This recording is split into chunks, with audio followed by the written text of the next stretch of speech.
Thank you.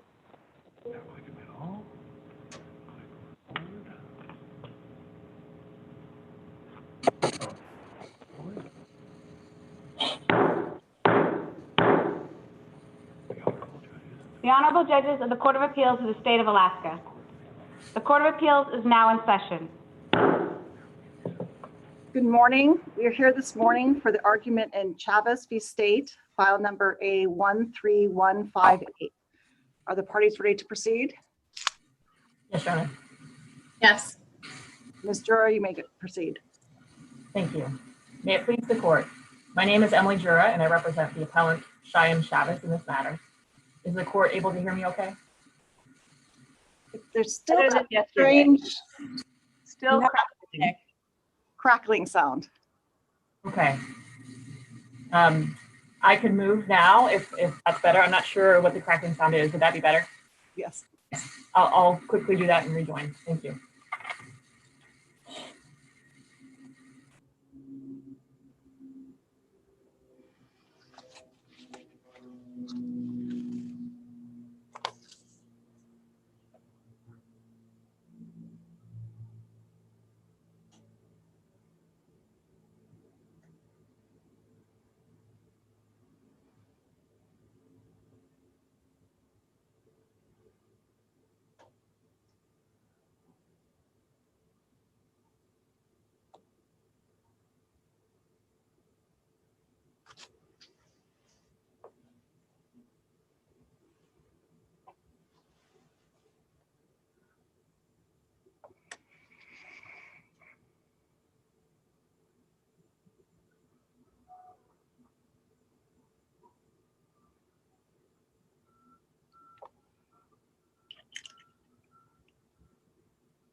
Okay, is the court able to hear me now? Yes. Okay, great. And I apologize for that.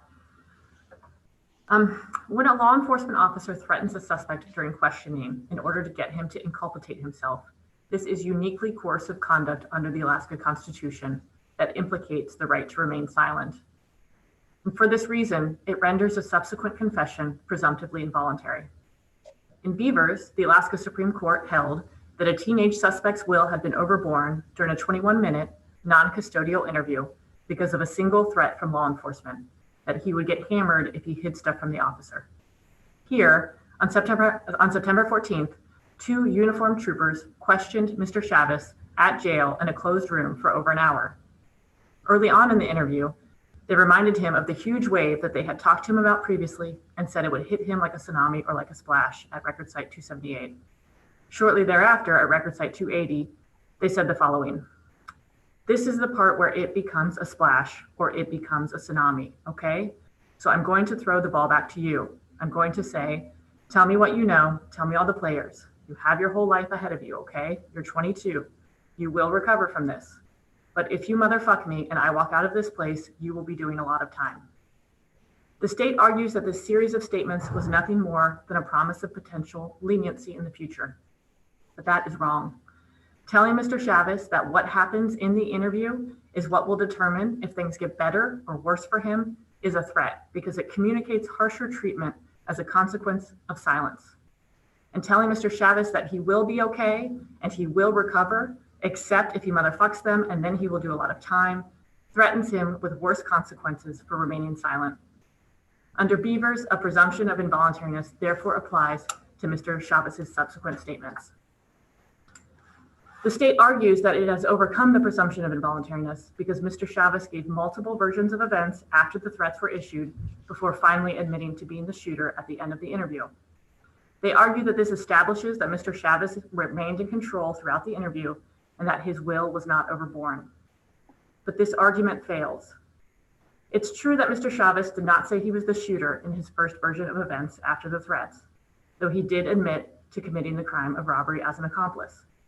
It's also true that he gave multiple versions of events that were increasingly inculpatory as the interview went on. But considered in context, this is completely consistent with a will that is overborne. It's important to note that the troopers did not accuse Mr. Chavis of being the shooter until the end of the September 14th interview.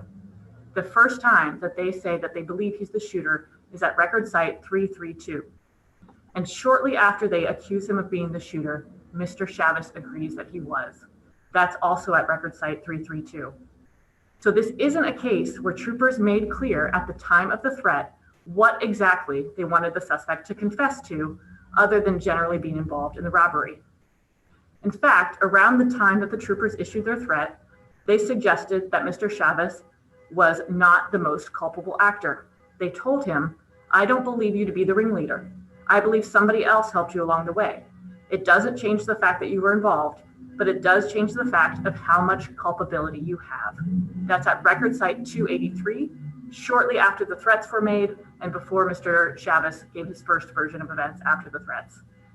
And the version he gave after the threats was consistent with him not being the ringleader, but being involved. After he gave that version of events, troopers told him they didn't believe him. They said that they believed he got out of the car and went in the house. In response, Mr. Chavis changed his version of events, acknowledged getting out of the car and going up to the house. Troopers told him again, "We think you went in the house." Mr. Chavis then acknowledged going into the house and said he stayed in the back bedroom. Troopers told him they didn't believe that. They said that they don't think he stayed in the back bedroom. Then he said that he went into the living room with a gun and put it up to the head of the woman who was there. Troopers then told him they didn't believe that. And for the first time, they told him they thought he was the shooter. And Mr. Chavis then shortly thereafter said he was the shooter. This sequence of events, rather than suggesting that Mr. Chavis remained in control of the interview and remained in control of his will, instead suggests that the troopers were the ones in control and that they were slowly reeling Mr. Chavis in after the threats. Moreover, the threats remained alive throughout the interview. They were never retracted, and Trooper Hayes did reference the threats again at record site 319 when he said, "You're 22, I don't want to see you sit in jail for the rest of your life." Under these circumstances, the state cannot overcome the presumption of involuntariness, and Mr. Chavis's statement on September 14th must be suppressed. His convictions also must be reversed. If the court doesn't have any questions about involuntariness, I'll move on to improper closing argument.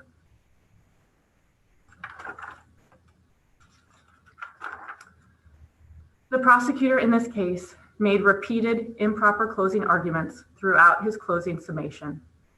Literally the first and the last things that he said to the jury, the things most likely to leave an impression, were improper arguments. Collectively, the prosecutor denigrated the defense attorney, the defendant, and the mental state theory of defense to attempted murder. As such, the prosecutor's closing arguments jeopardized Mr. Chavis's right to a fair trial, and a constitutional error standard should be used. This court should also find plain error. The errors here were obvious under this court's case law. The state has failed to establish that there was tactical waiver, and the errors were prejudicial. But even if this court finds that Mr. Chavis has not satisfied the plain error test, I'm asking this court to consider using its supervisory powers. For decades, this court has instructed trial courts to proactively intervene in closing arguments. In Hess v. State, this court specifically told trial courts that they are not mere referees, that trial courts must remain acutely aware and vigilant during closing arguments, and that a reluctance to intervene actually perpetuates the problem. And yet, here we are. Improper closing arguments persist and trial courts fail to intervene. This case is certainly not an anomaly. It's not even the only case being argued today that involves an improper closing argument issue. And this is also not the first time that this particular DA has been engaged in improper closing arguments. This court previously held in Rogers v. State that this same DA engaged in similar improper closing arguments by appealing to the jury's sympathies, by denigrating the defendant, and by suggesting his personal belief in the defendant's guilt. Rogers was issued before this trial occurred, and yet he engaged in very similar improper closing arguments here. And routinely in these cases on appeal, the state will defend by arguing that any error is harmless. But there are problems with that because defenses based on reasonable doubt rather than conflicting testimony can have a tendency to look harmless on appeal, even though a prosecutor on the ground may sense otherwise. This creates a perverse incentive to engage in proper closing arguments.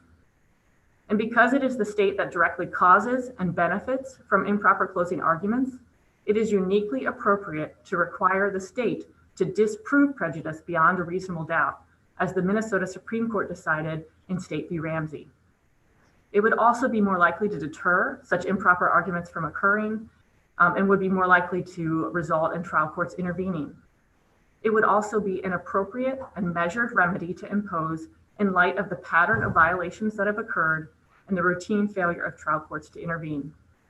Ms. Jury, sorry, I just wanted to know how you mentioned that the first and last comments by the prosecutor were improper, and the initial comments did draw an objection that was sustained. Yeah, could you sort of tell me how that maps onto all of this, and to the extent that those comments, when sustained, there was no curative? How should we look at those initial comments?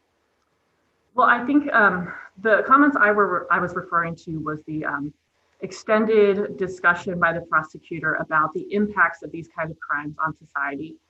That was not those were not the comments that were objected to. The comments that were objected to were shortly thereafter, and it involved the prosecutor discussing how the victims must have felt that night and how we would never know exactly how they felt. At that point, the defense attorney objected, and that was sustained. But that is a slightly different improper closing argument from the initial emotional appeal to the jury to consider different things other than the evidence in the case in returning a guilty verdict. Going back to assigning the burden of proof to the state in this context. We know that it's not an insurmountable or unfair burden for the state. They already have to disprove prejudice beyond a reasonable doubt for constitutional errors, and improper closing arguments, like constitutional errors, are a special kind of aggravated error. For this reason, I think if the court needs to reach this issue, which I recognize it may not need to, I would ask the court to consider using its supervisory powers to fashion a different kind of plain error test wherein the state would always have the burden of proof of disproving prejudice. If there are no other questions, I'll reserve the remainder of my time, and thank you. Nope, Ms. Dorr, we have questions. Okay. Can you address the issue of preservation with regards to your first argument? Certainly, having read through the pleadings below and the judge's ruling, there's absolutely no attention paid to the threats that you are now bringing to our attention, or to the alleged threats that you're not bringing to our attention on appeal. Do you concede that this then is therefore a plain error that we're looking at, or do you believe that it's well enough preserved that we're not looking at plain error? I believe that it's preserved, that it's not a plain error issue, and I'll walk the court through my argument on that. The initial pleadings that were filed, I agree, the scope is at least at best ambiguous as to whether or not it addresses the September 14th interview. But at the evidentiary hearing, it's very clear that the scope of the litigation involves both interviews. All troopers in all interviews testify. The court makes a ruling about both the September 9th interview and the September 14th interview. And the court directly rules that there were no threats made on September 14th and that Mr. Chavis's will was not overborne. Did the defense attorney ever draw attention to the specific statements that you've focused on in your brief? No, but in Cole v. State, this court noted and addressed a similar issue when it said that because of the unique nature of involuntariness claims, because the trial court has a duty to consider the totality of the interview, that the factual basis can be modified on appeal and the issue is still preserved. And here, the issue that we raise on appeal is the same, has to do with the ruling that the trial court made after reviewing the totality of the interview and finding that there were no threats. So for that reason, I think that the issue is preserved. I guess my concern is that because the lawyer didn't bring any attention to the tsunami splash, and at least the state is certainly arguing that there's a certain level of ambiguity of, is this actually a threat, or is this just saying, you know, if you do help, if you do cooperate, then we will do what we can to help with DA, but no promises.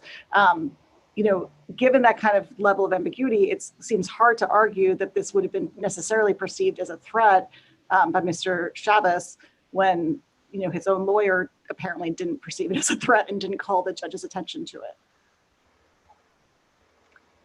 This court independently reviews whether or not the statements that were made constitute a threat. If this isn't a threat, I don't know what is. Telling him that the wave could turn into a tsunami based on what he does in the interview, and tell me now, and you will be fine, but if I get motherfucked, you won't be fine. Those are threats. There is no ambiguity. I don't know why the defense attorney didn't raise it.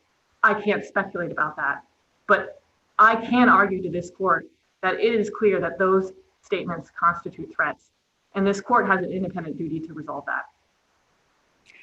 And to the extent that the issue of then the state bears the burden, because the judge's ruling was there were no threats, if we disagree with that ruling and think that there are threats, is the proper course for us to examine whether or not the subject's will was overborne, or to remand it to the trial court for them to determine in the first instance whether or not Mr. Chavez's will was overborne, and whether the state can bear its burden of proving beyond a reasonable doubt that it wasn't. I think that it is. I think that this court should proceed and address the second question. The historical facts of what was said, who was there, those have all been established below. The remaining questions are questions that this court independently reviews. So there is no need to remand it.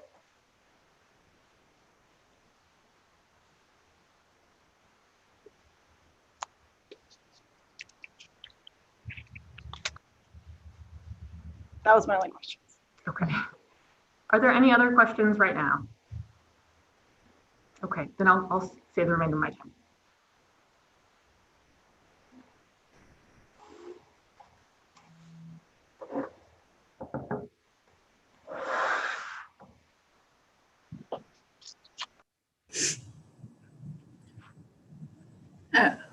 Should I start now? Is the clock started? Yes, the clock will start when you start speaking, Ms. Olson. Okay. May it please the court, my name is Mackenzie Olson and I represent the state of Alaska in this matter. Mr. Chavis was interviewed by troopers on 2 occasions in September of 2016. Early in the first interview, the troopers assured him that he would most likely be charged at some point in this case, but that he could mitigate what happened after if he agreed to cooperate. Throughout both interviews, the troopers reminded him of these benefits of cooperation.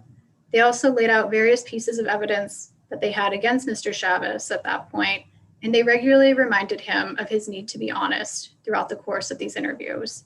Chavis eventually admitted to burglarizing the Clarks and to shooting Mr. Clark. This admission was voluntary, given the totality of the circumstances, and because the record shows that Mr. Chavis's will was not overborne. When the case proceeded to trial the following year, his confession was one of many pieces of evidence that the state presented that directly linked Mr. Chavis to the burglary. The state also presented evidence of his DNA, of certain ballistics, cell phone data and location information, and the testimony of various witnesses, all inculpating Mr. Chavis in this burglary. The prosecutor relied on this evidence throughout his closing argument. That is, he relied on the evidence that the state had and on the applicable legal principles that underlay his argument. This morning, I'll first address the voluntariness issue in more detail, and then I'll return to the closing argument issue. In this case, the trial judge properly found that Mr. Chavis's will was not overborne, such that his confession was voluntary. These findings are supported by the record, and our findings as to the temporal aspects of the interview are entitled to deference in this case. The record here, moreover, demonstrates that Mr. Chavis's will was not overborne because he controlled his story throughout the course of the interview. So when this court considers whether or not a confession is voluntary, it looks to the totality of the circumstances in so considering. It considers various factors, and these are set forth in great detail in the Beavers case. And these include whether or not promises or threats were used to induce the confession. This court looks to the age and mentality and the prior criminal experience of the accused. It considers the length, the intensity, and the frequency of the interviews, the existence of any physical deprivation or mistreatment, and whether or not Miranda warnings were given. Generally, promises are prohibited, but that's not dispositive in cases such as this.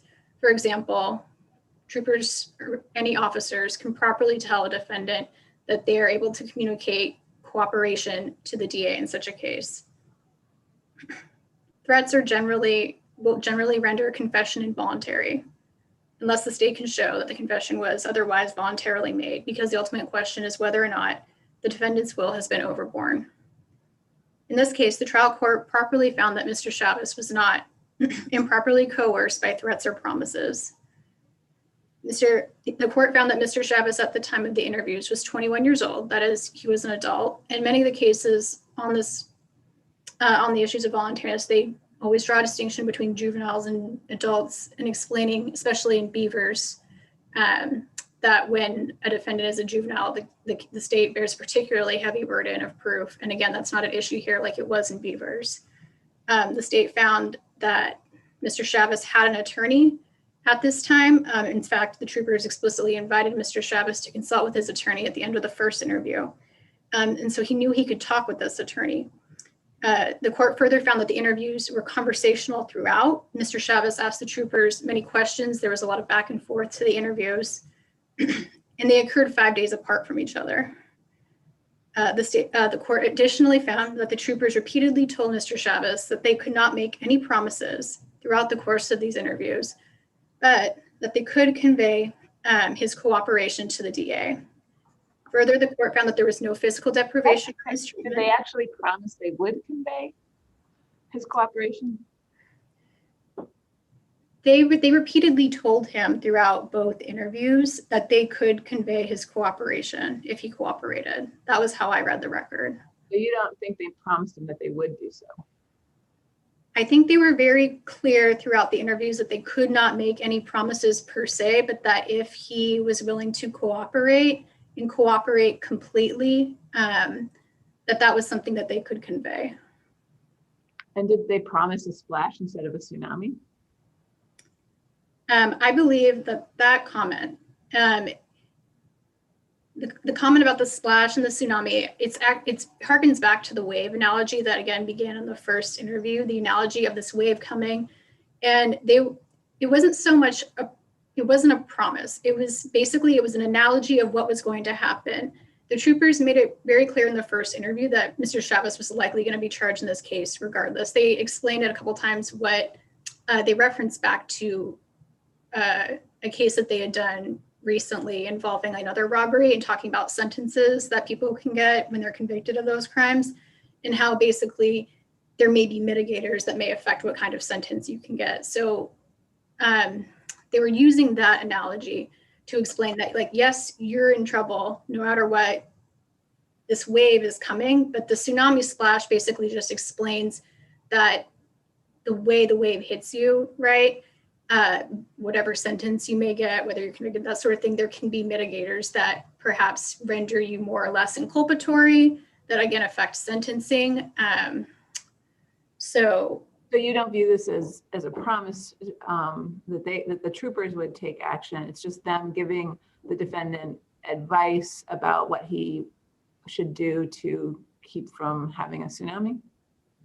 I don't see it as advice. I see it, so I look at this as similar to the comments that have been made in cases like Garrison, for example, where this court has held that troopers or officers can properly just explain the benefits of sharing, mitigating, or exculpatory information, how that's not like an improper threat or an improper promise sort of thing. And again, I believe in our briefing, we cited to Stephen and Plant and Grow for the same concepts.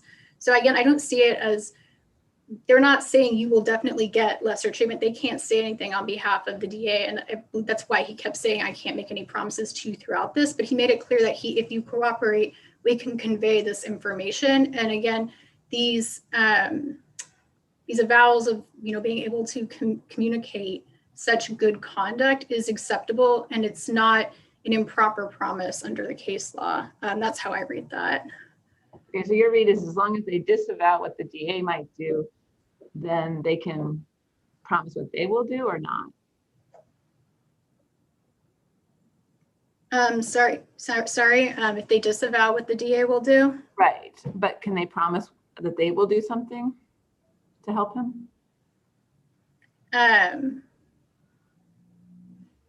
Well, I think that promises, to the extent you want to call it a promise, I wouldn't call it a promise in the context of this case law. I would just say, call it an offer to convey cooperation, just because I think that term has a slightly different meaning.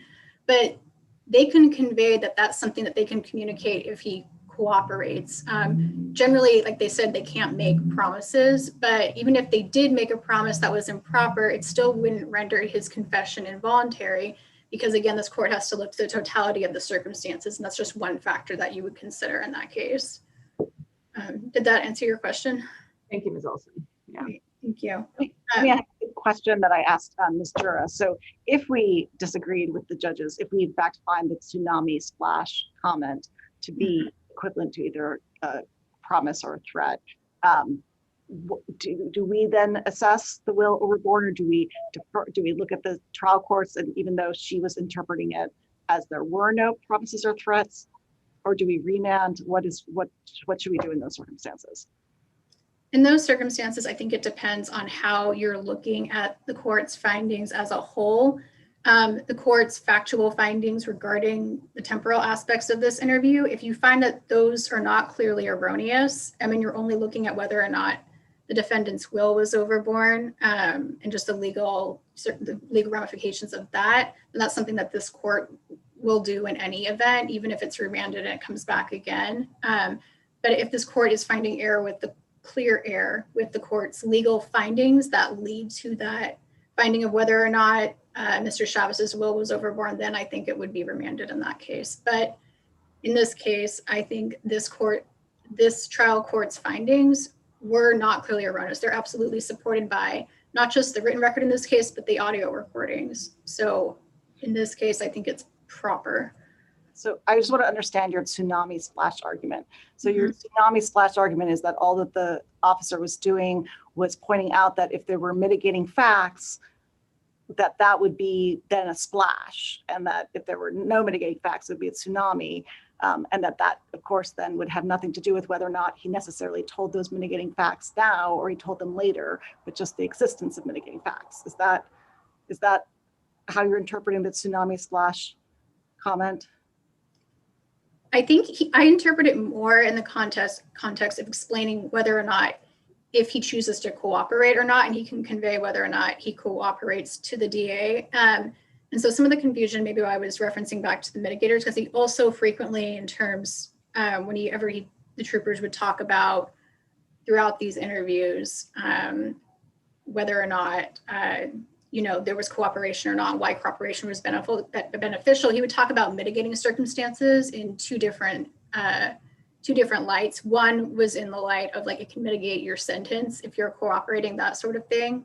Or there can be mitigators. For example, he explained at one point, I believe in the first interview, that they're looking for the reason why somebody might do something. And these specific examples were like, maybe somebody has a substance abuse problem, that sort of thing. And then that can be a mitigator as well, because maybe it implies that they're doing something because they have an addiction problem that has to be fed. Okay, so you are interpreting the tsunami and splash is basically, if you cooperate, it'll be a splash. If you don't cooperate, if you don't talk to us, it will be a tsunami. Right, because they won't convey his cooperation to the DA, so there isn't any sort of like buffer in sentencing at that point. Isn't the implicit, the difference between a tsunami and a splash is that our conveyance of the cooperation to the DA will have an effect, because it will in fact make the difference between a tsunami and a splash? I don't think so, because they also, in the same token, they also said that they can't make, as they frequently said, we can't make any promises. We can convey this information, but we can't promise what will ultimately happen. So it's something that can be considered, and it's helpful. But they also made it clear early on that no matter what happened, this wave was coming no matter what. he was going to be charged. They said in the first interview, they made it pretty clear that he was likely going to be charged no matter what. And that implies that then, you know, you'll be in trial, you could be convicted, you'll be sentenced, that sort of thing. And this is somebody, you know, who's been through this before. He had 2 prior convictions for theft at this time. He was in custody on another matter. This wasn't a surprise, really. So it was really just explaining perhaps tsunami and splash, it's more pointed language than a general wave, which is going to come no matter what, like the tide goes no matter what. It's just what type of wave is it going to be? He's not saying I'm going to make it worse for you. It basically implies that it could be a tsunami, but there's things we can do to prevent that tsunami from happening, really. Isn't a tsunami imply something much more significant and harsher than a wave? I mean, a tsunami is a harsher type of wave, yes. But again, I think you have to look at the fact that that commentary is coming out of this initial wave analogy. So just the fact that he's characterizing it at a later point in time as either a greater wave or a lesser wave, it's still a wave. And is the propriety of those kinds of comments about, you know, here's what could happen, is there anything about that that has to be accurate? Where's the line between just telling what might happen and promising what would happen? Well, courts have previously found that officers can actually lie to defendants in certain circumstances, and that's acceptable. So there doesn't have to be truth to a lot of what they're saying. Although if it were a lie, that would be one thing to consider, right? Yes, that'd be a totally different thing, but again, not an issue here. But ultimately, it's all just one factor. Ultimately, this court looks at, you know, whether there was a promise, whether there was a threat, these other temporal aspects of the interview and of Mr. Chavis himself. They're all the different factors that this court looks at in considering whether or not the ultimate question is whether or not his will was overborne. And the state maintains that his will was not overborne, and that's apparent from the record in this case. In this case, right after these comments, and as Mr. Chavis' counsel pointed out, he does not admit culpability in the ultimate crime at issue here that they're concerned about, this burglary and the shooting of Mr. Clark. He only admits to being a lookout the first night when they go to stake out the home. And he only basically says that he's there as their lookout because he just went along for the ride and he really couldn't leave. He couldn't walk home at that point. Like, what else am I going to do?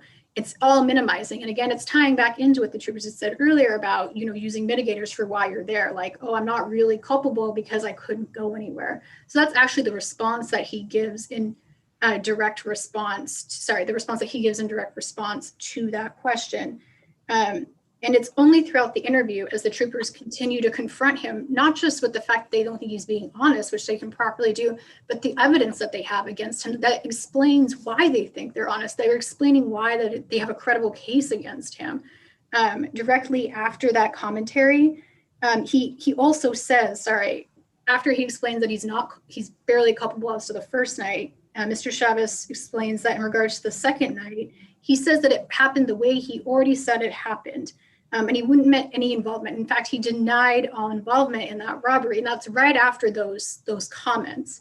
So that's kind of similar to what happened in Waterman, where this court found that the troopers had made improper threats to the young woman in that case, who's also 16 years old. So a juvenile, totally different presumption than we have here. And they found that even though those threats were made right after she heard these threats of harsher treatment from the troopers, she continued to deny culpability in the murder at that time. And this court found that overcame that presumption of involuntary will at that point, and that her will was not overborne. Again, here he's denying culpability right after in the ultimate crime that they're worried about, which was the attempted murder crime and the burglary. And again, as the interview continues, they continue to confront him with the various physical evidence that they have, and to confront him with the fact that they don't believe him. And that's when he continues to give more and more bits of information. But again, he's choosing throughout the course of this interview what he chooses to share and what he chooses not to share. That's further evidenced by the fact that he continues to deflect admissions as to other relevant questions. For example, the shoes that were discovered at the house, and they weren't able to, it sounds like, ever properly figure out whose shoes they may have been. The shoes actually came up initially in the first interview And Mr. Chavis didn't say anything about the shoes then. And then they came up again twice in the second interview. And he repeatedly said he didn't know whose they were, maybe one of his two friends. And in fact, after the actual admission of pulling the trigger is when he says that he doesn't know who they belong to again, and he just won't answer the question anymore. It's also notable that Mr. Chavis repeatedly maintains throughout the course of this interview that he doesn't know where the gun is. He suggests that maybe his friend who's dead has the gun at his house. I believe it's his friend who's dead. That he gave it to him and he doesn't really know where he put it, except for it's probably in his house, in his bedroom. But again, he repeatedly denies knowing affirmatively where the gun is. And of course, the gun was never discovered in this case. So it's another salient fact that demonstrates that he's choosing how to answer these questions. He's not just caving and saving whatever he thinks the troopers want to hear. And another final really pertinent point that demonstrates that his will was absolutely not overborne, no matter how the court reads these comments at the beginning of the second interview, is the audio recording in this case. The audio recording is the best thing we have to demonstrate how Mr. Chavis, perceived this commentary. His tone throughout the interview, it's very laid back. He actually chuckles multiple times about minutes 32 and 35.58 in part one of the second interview, because it's in two parts. There was a break in the middle. And one of the times he's chuckling, it's kind of in joking how his friend is ugly. He even uses kind of theatric sounds when he's describing the shooting itself. Like he makes a tongue click when he describes cocking the gun. I believe he intonated at some point the sounds of somebody running. And then when he describes the actual shooting itself, the words that he uses are boom, boom, boom, boom. It's all very theatric. This is not the tone of somebody whose will has been overborne. Again, it's somebody who sounds very comfortable in the situation that they're in. So for all those reasons, the trial court's findings regarding the temporal aspects of this interview are absolutely supported by the record in this case. And the record affirmatively demonstrates that Mr. Chavis's will was not overborne. Unless the court has any other questions on that aspect, I can briefly address waiver, or I'd like to move on to the closing argument section because I find I'm running out of time. But I have a quick question. It's at the bottom of transcript 91, the court kind of briefly rules on whether Chavez's will was overborne. And I guess as an alternative, in the event there were threats. And the judge says he appeared to control his version of the story throughout the interview. So, and she also says he didn't give the entire story as to what happened initially, and he gave the officers pieces of the story. So are those factual findings that we should defer, to which we should defer, and then assess the totality of the circumstances as a question of law? Just as going back to the question Judge Allard asked before. Yeah, so I think that to the extent that the judge found that he affirmatively, as a matter of, to the extent that it is a factual finding that he only gave pieces of the interview, to the extent that you're finding that as a factual question, then yes, you have to defer to that. So I would argue that the court does have to defer to that. But I would say that to the extent that, that controlling your story, it is, I think to the extent that that's based on somebody's tone and what they say, and that is a factual finding, but the legal aspect of that and the legal meaning of that in this case is, as to the ultimate will, is something that this court does look at, I think, independently. Did that answer your question? Yes, thank you. Okay.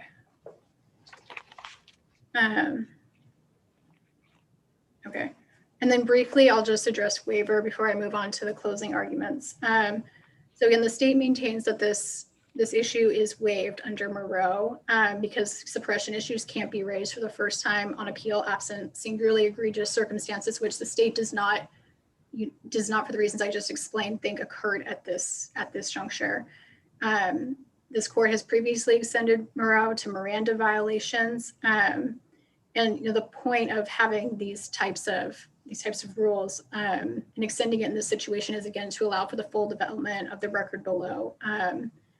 Again, the state also maintains that even under Cole, this isn't properly preserved because the standard there is whether or not the argument can be gleaned from the pleadings, and the pleadings below, and this seems to be kind of a dead point at this point, but it's the September 14th interview isn't even mentioned there. It's specifically commentary from the September 9th interview.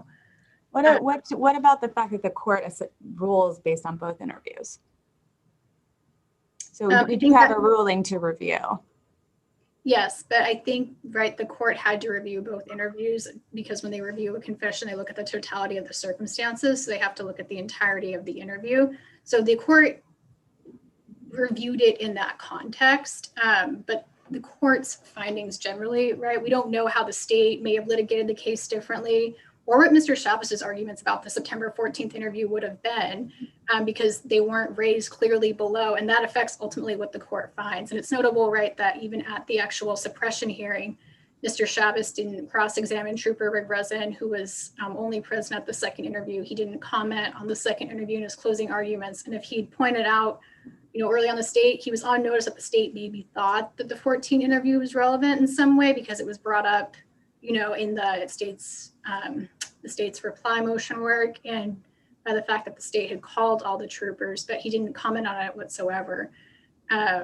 So, I mean, it does affect what people argue. Yeah, obviously, what evidence they present and how they present it does affect the trial court's rulings, which in turn affects how this court views the record and its review process. So that's what I would say to that. Then I'd like to turn to the closing argument issue. So in this case, the state maintains that the prosecutor's arguments were grounded in the evidence and in the applicable legal principles, and as such, they were proper. The state maintains that to the extent that there was any error, it's not plain error because the record shows that Chavis's failure to object was tactical, and in any event, any error was harmless beyond a reasonable doubt, given the strength of the state's evidence in this case. In this case, again, as it was mentioned earlier, Mr. Chavis objected early on to one of the state's arguments, right after one of the arguments he now challenges on appeal. And it was an argument relating to something close to a golden rule argument. He objected, it was sustained, and then the prosecutor, the court, everybody moved on. No other objections were made. When Mr. Chavis got up and gave his own closing argument, he then addressed the themes in the argument that the prosecutor had made just before the objected argument as a way the state maintains to explicitly challenge the issues that maybe he saw in that argument.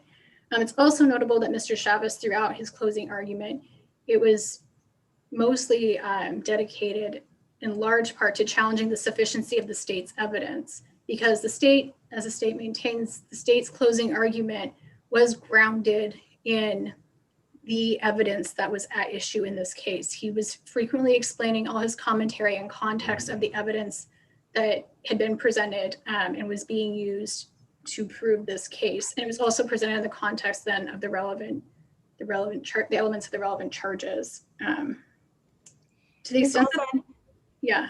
One of the things that jumped out at me was the prosecutor's assertion that, or sort of implication that because Mr. Clark put himself in that position, he didn't have a defense to the attempted murder charge. It seemed to be conflating, as Mr. points out in her brief, this idea that he couldn't defend himself on the ground. He had no right to defend himself against Clark, and the jury was told he had no right to self-defense under these circumstances. But he did have a legitimate defense, and he argued in his closing that he didn't form the specific intent to kill. And it seemed like the prosecutor was arguing that his presence on the scene and the fact that he put himself in that situation precluded him from arguing he didn't have the specific intent to kill. What's your response to that argument? The way I read those arguments is that he was, because you can't disparage a defense in and of itself. For example, you can't attack the validity of a proper legal defense like the insanity defense or that sort of thing. That's pretty clear. But prosecutors can properly challenge the sufficiency of the evidence supporting a particular defense. So in this case, the way I read what he was doing here was I see it as basically calling into a question, or just calling to light the fact that Mr. Chavis's whole defense was whether or not he was scared and therefore he didn't have the intent to kill. Well, he was basically pointing out that that's not a proper mens rea defense, because you can intend to do something, you try to kill somebody, you can knowingly kill somebody, you can recklessly kill somebody, you can negligently kill somebody. You can do that with all these things and still have whatever emotion you have. You could do it with happiness, you can do it with fear, like in this case, or you can do it, however you feel, whatever. You can have these emotions at the same time that you have whatever mens rea you have. So just the fact that he was scared does not negate the fact that he had the requisite mens rea. So that's what he was doing, was challenging the sufficiency of that argument, just pointing out the fact that being scared is not an intent, and he wasn't actually challenging the mens rea component of that offense, which was attempted murder, and it was intent. So you don't view him as trying to show that he really wasn't afraid because he went there with the purpose of committing crimes and he was all organized, so he wasn't really afraid. You don't view it that way. No, I think he definitely could have viewed it as being, he could be afraid. I view it as him just saying that that's, just because he's afraid, it's irrelevant to the fact that whether or not he had the requisite intent that he needed to commit attempted murder.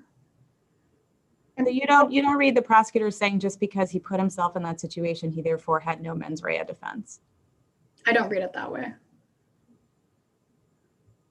And what was the evidence of intent other than, as Judge Harbison said, that this was an orchestrated home invasion robbery that resulted in a shooting? But beyond that, what was the evidence of intent to kill? Well, it was circumstantial evidence, as like you always have in all these cases. So one element that the prosecutor argued was the number of shots that were fired. It was more than one shot, which, and they only missed by margins. I believe one of the shots hit him through the finger and it went through the arm. So the fact that he shot more than once, I believe the prosecutor argued, was evidence of intent to kill. Sorry, that was like actually particularly strong evidence of it.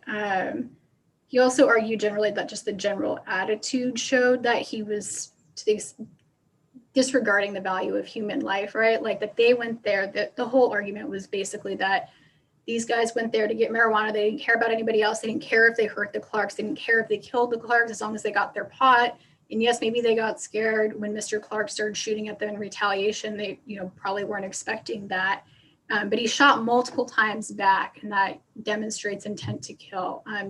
They had cell phone evidence of what, they'd searched on their phone after Mr. Chavis had looked up a KTUU article about whether or not Mr. Clark had died, I believe, or just generally about the home invasion. There was, it was all circumstantial evidence of what this intent was in this case.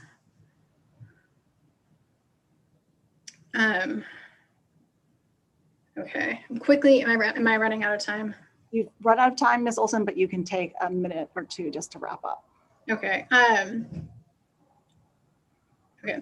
So just briefly, in the event that the court does find any error in any of these closing arguments, the state would point the court to the closing instruction, or sorry, to the jury instructions 3 and 33, which explicitly instruct the jury that they are to disregard arguments of counsel that may deviate from evidence.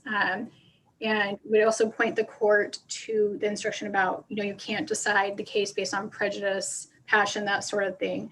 And the state maintains that any error that may have occurred was harmless beyond a reasonable doubt, given the strength of the state's overall evidence in this case. This conviction was based not just on the confession, but on the cell phone evidence that I touched on a little bit. That's the location data, the text, the search history. There was the DNA evidence found on the glove that went directly to Mr. Chavis. There was the ballistics evidence regarding the bullets that were recovered from the scene and the gun that was later found in Mr. Chavis's backpack. Those were a match. There was a photo of the vehicle that was contemporaneous with when they would have been coming or going from the robbery. All this evidence was ultimately what enabled the jury to return these guilty verdicts. And so in light of all that evidence, the state maintains that any error was harmless beyond a reasonable doubt, and that this case is also not appropriate under this court's supervisory powers. As the state pointed out in its briefing, that the Minnesota case, it was mostly about the racial animus that was injected improperly into the trial in this case. And this case is completely different from that. It doesn't raise any issues like that sort of thing. The racial issue is a totally separate issue that courts have a special duty to like weed out. And again, these comments were nothing like anything that happened in that Minnesota case. And the state maintains that the other Minnesota case that was just recently noticed, I think it was Ramey, I think, the state would ask that the court not consider that case. Again, it's a Minnesota case. And to the extent that Mr. Chavis is now asking the court to impose a new standard upon the state by virtue of, one case that was late notice and there's been no briefing on it, the state doesn't think that's appropriate at this juncture. So for these reasons, the state asks that this court find that Mr. Chavis's convictions were voluntary and that the prosecutor's closing argument was proper, and that the court therefore affirm Mr. Chavis's convictions. Thank you, Ms. Olson. Ms. Jura? Thank you, Your Honor. I wanted to begin with Judge Wallenberg's question about whether or not the judge's finding that Mr. Chavis controlled his story is a factual finding. I don't believe it is. The only factual findings in this context are the external facts surrounding the confession. I think that is a finding that has more to do with Mr. Chavis's internal state. And so that is a question that this court reviews independently. The control issue sorry, can you just repeat that? The Sure. question of whether he controlled his version of the story, it Yes. goes to his mental state. Is that what you're suggesting? Yes, it's not an external fact surrounding the confession, such as who was there, what was the environment like. It has more to do with Mr. Chavis and his internal state. The troopers never said that they can't make any promises in the September 14th interview. They only said that in the September 9th interview. In the second interview, very early on, they make their threats, and there's no discussion before that about their limited role here and how there's only so much they can do. They don't say anything like that in the second interview. Instead, they tell him the DA is very interested in what's going on and is paying attention to what's going on. There's a wave coming at you, and this is the part where it becomes a tsunami or a splash. That is a threat. Listening to the state's argument, they are ignoring the words that were actually said and substituting different words that have a different meaning. They just can't do that. We are stuck with what the troopers actually said. And what they said is they localized that what the outcome of what's going to happen is right now in this interview. Tell me what happened. It will either be a splash or a tsunami. You will either be fine, or if you motherfuck me, you will not be fine. It was all dependent on whether or not Mr. Chavis spoke with them and cooperated with them. Those were the words that were said. Those are threats. What about the fact, as Ms. Olson pointed out, that there was no cross-examination about those threats? And so, although the trial court might have addressed the September 14th interview to some extent, the state didn't have the incentive to create the record of the context for those threats and the implications of those threats on the rest of the interview. The state relied explicitly on the second interview and made arguments based on what was said on the second interview. In addition to calling the witnesses and introducing the audio of the second interview, they specifically argued that in the second interview, there was a back and forth and a discussion, and that Mr. Chavis said he felt comfortable at the end of the interview. This is all at transcript 86. So the state below absolutely perceived themselves as having an incentive to develop the record in the second interview. For whatever reason, they certainly relied on and made arguments specific to that second interview. Mr. Chavis did admit culpability in the robbery after the threats were issued. That's at record site 285, 289, and 292. He specifically said, "I acted as a lookout." He acknowledged that he knew that they were there in order to do a lick, which they understood to be a robbery. And he said that he knew that they were going in to take weed. The state relies on Mr. Chavis's demeanor, the fact that he didn't know a few questions, and the fact that he didn't admit to being the shooter until at the end of the interview when he was accused of being the shooter. The presumption of involuntariness changes all of this. This is no longer about the state being able to point to isolated facts that support it. What they have to do right now is identify that the confession is insulated from and unrelated to the threats. That's their burden under the presumption of involuntariness. And they can't do that, and they haven't been able to do that. with regard to the improper closing argument, I just wanted to point to one additional statement from the district attorney that I think really belies that this was an argument about the evidence, and rather than an attempt to discredit an entire theory of defense. I apologize. Let me just flip there really quickly. Okay, so the district attorney said, I hope we're not living in that kind of topsy-turvy world where robbers can come into people's homes, start shooting them up, and then later in a court proceeding claim that they were scared and that they were only trying to scare the homeowners off them. I hope we're not living in that kind of non-realistic world.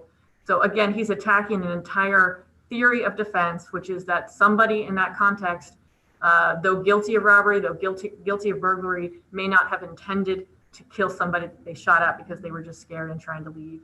He denigrates that entire defense. And he does that repeatedly by also telling the jurors that it doesn't matter. It's too bad he put himself in that position. And so they shouldn't consider whether or not he had the mental state to support attempted murder. If there are no further questions, I ask this court to reverse Mr. Chavis's conviction.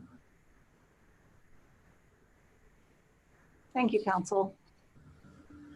We'll take this matter under advisement and stand in recess.